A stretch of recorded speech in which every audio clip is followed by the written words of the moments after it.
Today, we are into 9 simple things to do at the beginning of every month to create financial peace. Without spreadsheets that make you cry, or apps that confuse you, or rules that don't fit your life. By the end of this episode, you'll feel calmer, more in control, and way more confident about your month ahead. You'll have a mini monthly routine that grounds you, not just in numbers, but in peace of mind. And honestly, you'll probably feel like a money boss because it's not about being perfect. It's about being prepared, even just a little. And that little bit, it changes everything. Oh, and yes, I want you to join my weekly money saving game called Dash Cash. So by the end of the year, you can save more than $1,300. Join the Simple Money Systems private Facebook group by going to the Facebook and typing in Simple Money Systems in the search bar, or just go to the show notes below this episode and click the link to join. Friends, I'm so thrilled to see you there. And I'm so excited to help you save some money. And another cool thing I just added to our community is to help you stay on top of your clean and cozy home.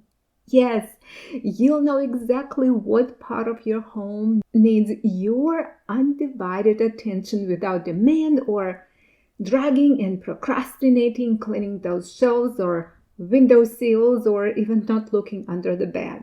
All right? You'll get into every corner of your home within a month on a weekly basis. Why am I doing this?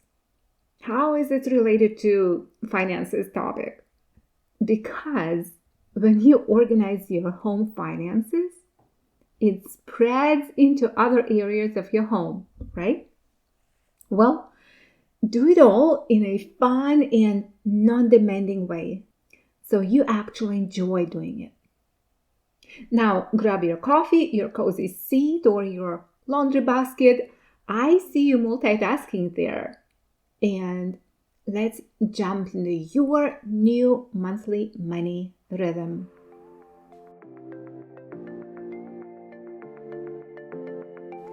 Welcome to the Simple Money Systems. This is the go-to podcast for exceptional women who are eager to pay off their debt and live a fearless, meaningful life with confidence and joy. Hi, Diana Gallas here. I am a mom to a special needs child, a caregiver to a loved one, and the host of this show for you, who is determined to break free from debt without sacrificing what you value most. Discover here simple money strategies to set you free from debt culture, money wasting, and ever-changing mode of currency and market volatility. If you're ready to say yes to a debt-free life and exchange everything that hasn't worked for a plan that will, results that are undeniable, like peace of mind, better sleep, improved mood, and more money in your pocket, this podcast is for you. Hug your bug or boo, roll up those sleeves, and get your life out of debt into your freedom lane with confidence.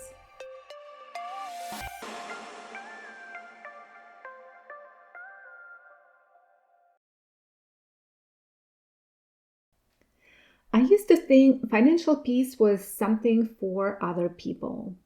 You know, the ones who color code their budgets, alphabetize their spice racks, and somehow manage to cook dinner and fold laundry without breaking a sweat. That wasn't me. My life looked more like this. Bills scattered in piles I meant to open, grocery trips where I would forget what I already had, bank alerts that made my stomach drop, and that constant mental loop of, did I pay that bill? What's due next? Or why is there never enough? I was holding everything together for my family, managing meals, school stuff, work, appointments, everything. But money felt like the one thing always slipping through my fingers. And worse, it was making me feel like I was failing all the time. But then something shifted, and it wasn't some dramatic, turn it all around in one day moment. It was just one quiet Sunday at the beginning of a new month. I decided to sit down and really look at our money with a notebook, my financial statements, and a lot of coffee. I made a tiny checklist. Look at last month's spending, schedule upcoming bills, and plan for anything big coming up, a birthday or anniversary. Simple, right? But that one small act gave me a deep breath I hadn't felt in months. And I knew what was coming. I had a plan, and I wasn't scared of my money anymore. And friends, here's what started to happen month after month. The first thing, I stopped being surprised. When I looked ahead, those, oh no, I forgot about that fee moments, I knew what was coming. And I started preparing for it, even if it was just setting aside $20 here and there. And my budget didn't feel like a cage anymore. It felt like a safety net. Money tension has a sneaky way of leaking into everything: your mood, your marriage, your sleep, your health.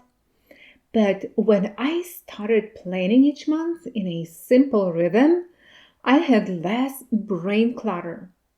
I wasn't waking up in the night remembering a bill I forgot. I wasn't sleepy or stressed during dinner. Friends, I was much calmer inside out. Then I found money I didn't know I had. Because reviewing my expenses every month helped me catch sneaky subscriptions and spending habits that weren't serving me.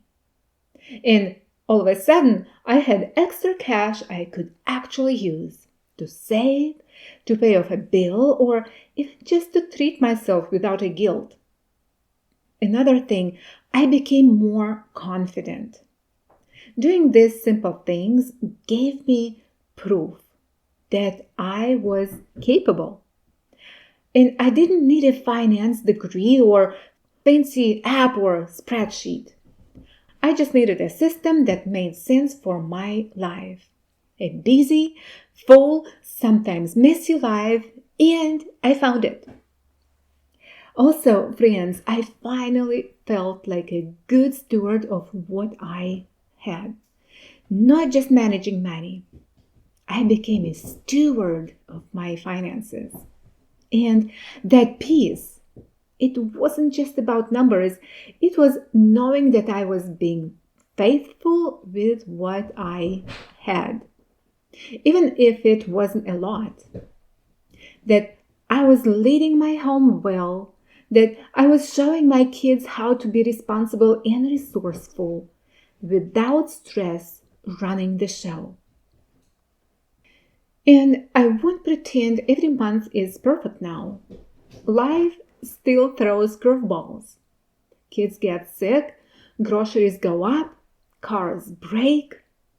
But here's what changed. I don't live in reaction mode anymore. Because now I start each month with a rhythm that gives me room to breathe. I check in with my money like I check in with a friend. Not something to fear, but something I want to grow with. And that, for me, has made all the difference. And friend, do you want to start your own monthly money rhythm? Check into my website at dianagalas.com to learn more. It's dianagalas.com. You don't need perfection, you just need a system that brings you peace. Now, get your notepad and a pen and let's get into 9 things you need to do before every new month. Number 1, plan your monthly money dates.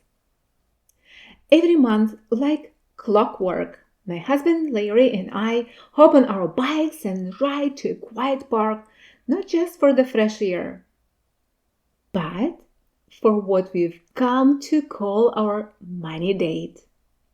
It started as a way to stay on top of our finances, but it's become something so much more. A space to dream, plan, and reconnect. There is something magical about being in nature, snacks in hand, hearts open, and goals on the table. Larry always liked to bring wild ideas to the conversation, some brilliant and some hilarious. All right? And I find myself dreaming bigger because of it. That's the beauty of a monthly money date. It's not just about the numbers. It's about designing a life that feels aligned and exciting. Whether you create a cozy nook at home or take your finances out in the sunshine and make it special. Or just brew your favorite drink, light a candle, or even hire a sitter, whatever helps you show up fully. Because money without intention feels like just numbers. But when you give it a purpose, it becomes a powerful tool to build the life you truly want and enjoy. Friends, let this ritual be more than a check-in. Let it be your monthly spark of possibility, your chance to celebrate progress, cast vision, and fall a little more in love with the life you're creating. Number 2, assess your 2-line budget for the last month. The very next thing I do is pull out our 2-line budget. Simple, honest, and free of overwhelm. And this isn't about spreadsheets or shame. It's about gently asking, where did our money actually go last month? And honestly, sometimes it surprises me. Like a forgotten subscription here, a few too many takeout nights there, but it's never about guilt. It's about clarity.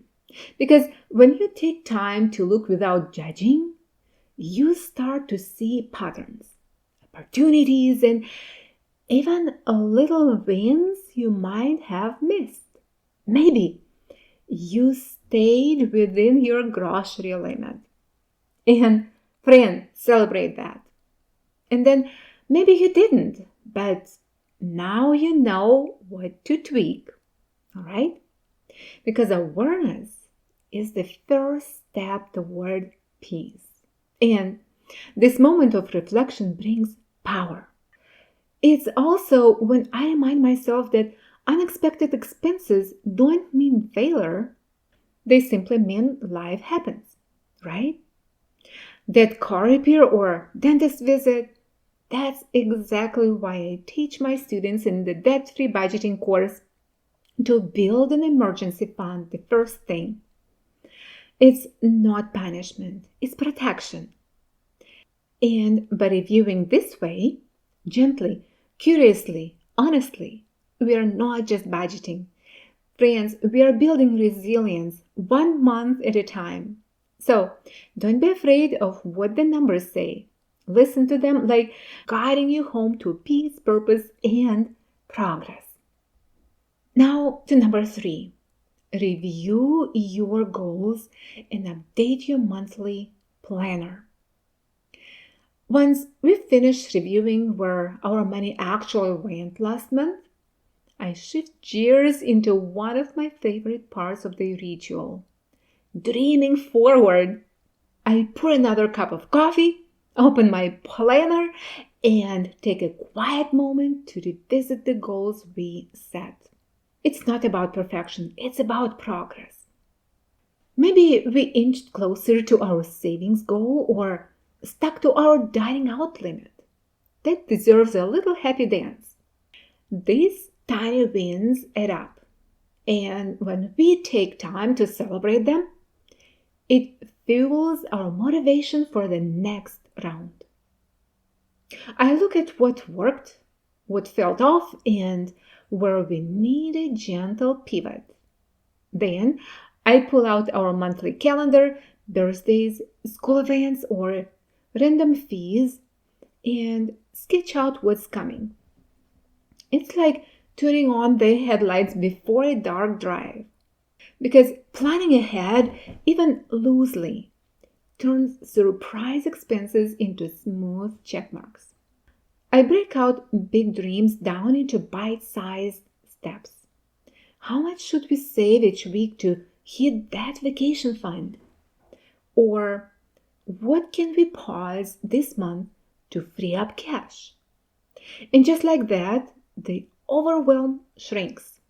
The plan becomes doable, and you're no longer reacting.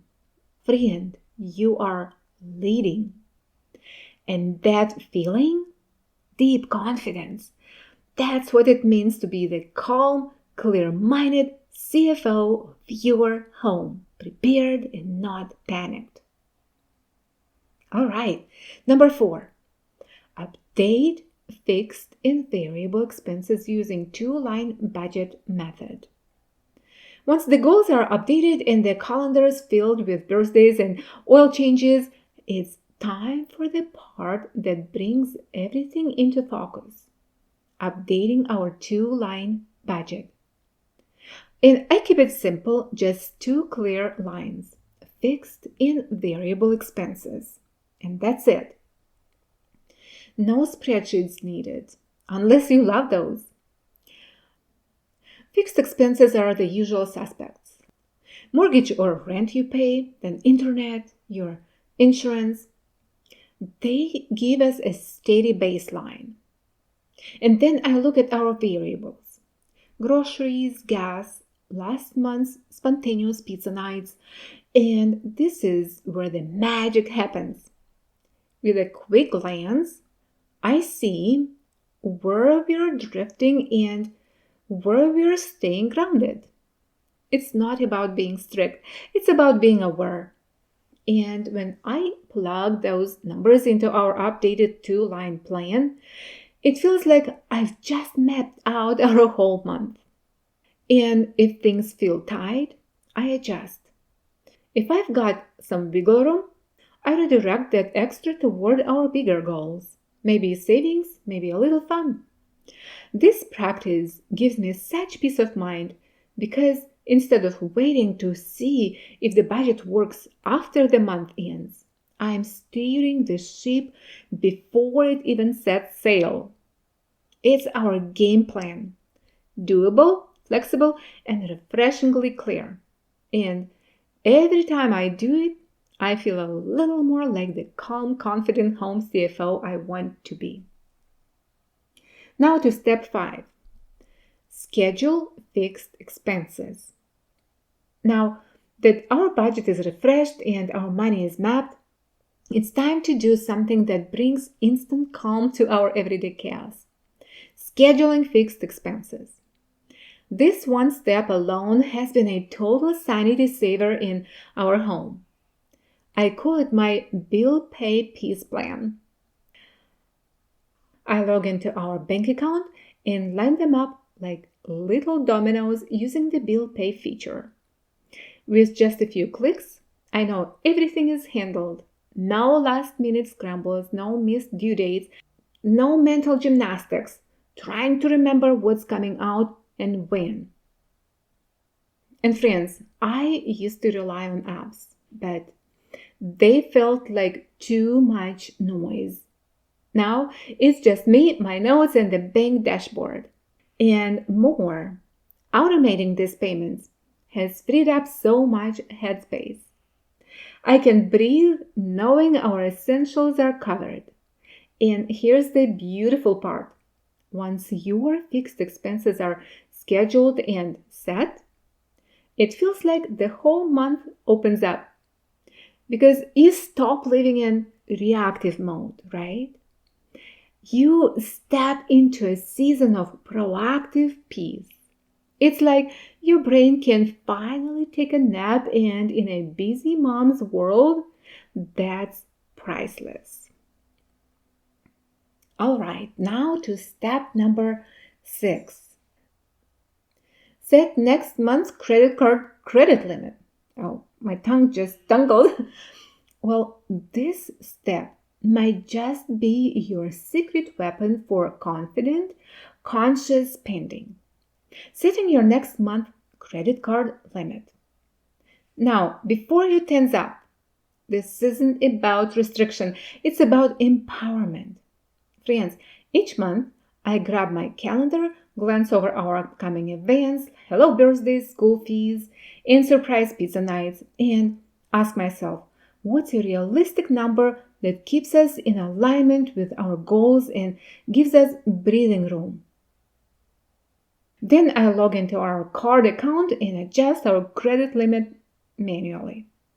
It's like putting up a gentle fence around our spending so we can roam freely without wandering into stress territory, right? And here's the magic. When I lower that limit just a bit, even by $50, and we stay under it, the rush of accomplishment is real. It's like giving yourself a gold star in your own grown-up game, all right? This simple habit helps us stay mindful, not reactive. And as I always teach in the debt-free budgeting course, your card isn't your enemy. It can actually become a tool for building discipline, earning rewards, and reinforcing your values. So go ahead, challenge yourself this month. Set a limit that works for your life, not your old habits, right? And feel the freedom of spending with clarity and intention. Step number 7, make transfers to savings. Now, let's talk about one of the most empowering things you can do for your future self, making your savings transfers. This step might feel small, but trust me, it's a powerhouse move. I open up my bank app and make it a moment. All right, I ask myself, what am I saving for this month? Peace of mind? A girls' weekend? That cozy winter getaway we keep dreaming about? And then I schedule the transfer right then and there. And if it's an emergency fund month, I mark it in gold stars in my planner. Yes, I really do.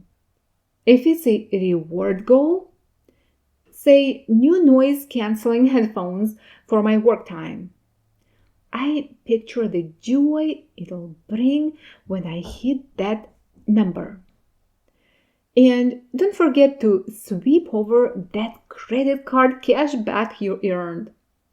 That's free money. Friend, I always say automate it and forget it and watch it grow without the daily decision fatigue. Even if it's just $25 this month, that action sends a message. I take care of my future self. Because over time, that habit becomes a legacy. You'll sleep easier, breathe deeper, and feel proud knowing you're building a soft place to land, one transfer at a time. Now to step number 8. Review subscriptions and auto renewals. Let's chat about something sneaky that often steals money without us noticing. Those subscriptions and auto renewals quietly charging your accounts every month. And I get it. It's so easy to sign up for a service that sounds amazing at the time and then forget all about it. But here's the truth. When those little charges pile up, they can really throw your budget off track and clutter your financial picture. That's why I make it a monthly ritual to review all my subscriptions.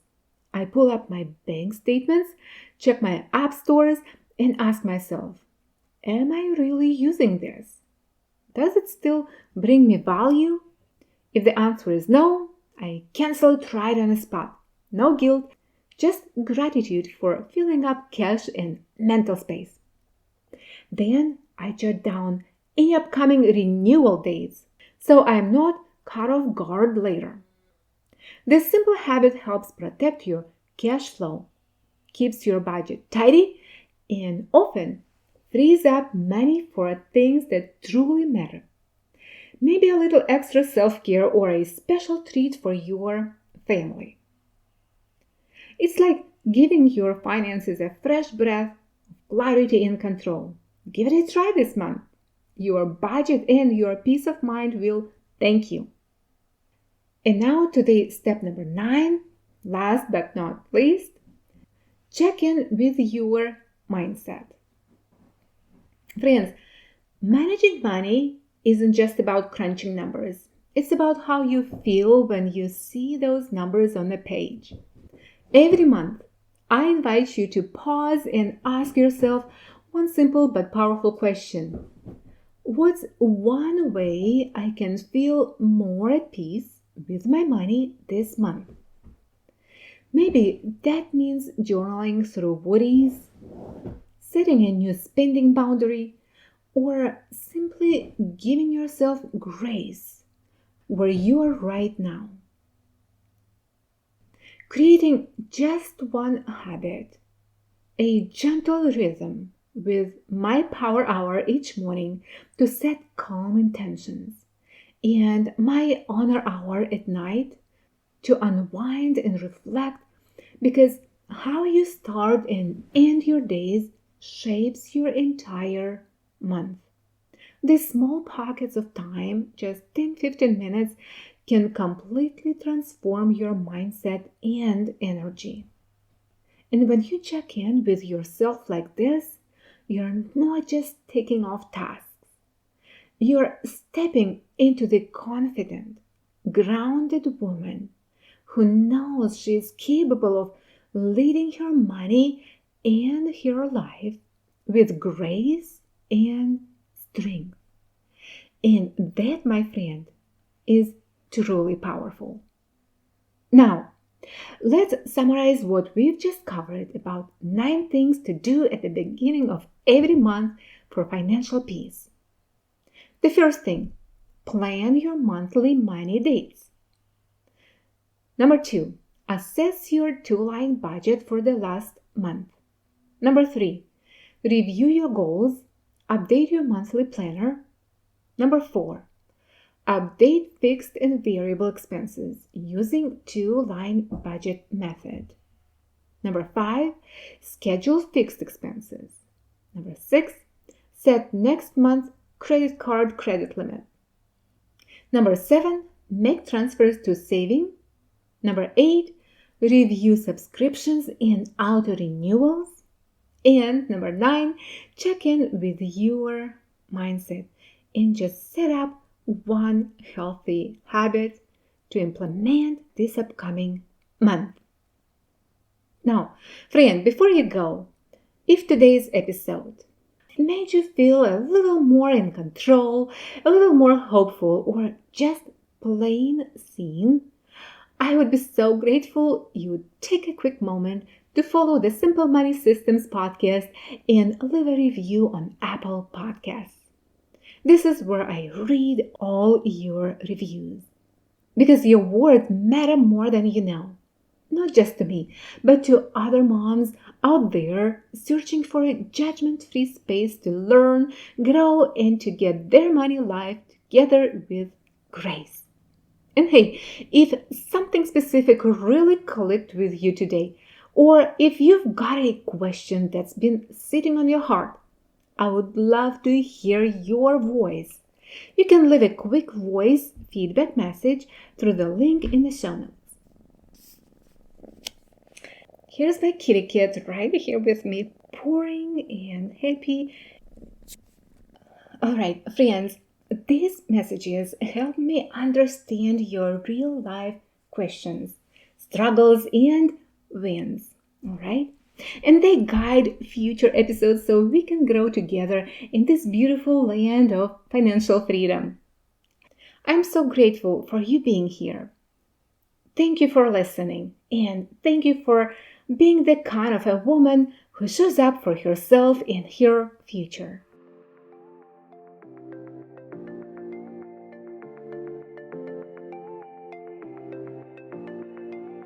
Thank you for tuning into the Simple Money Systems podcast.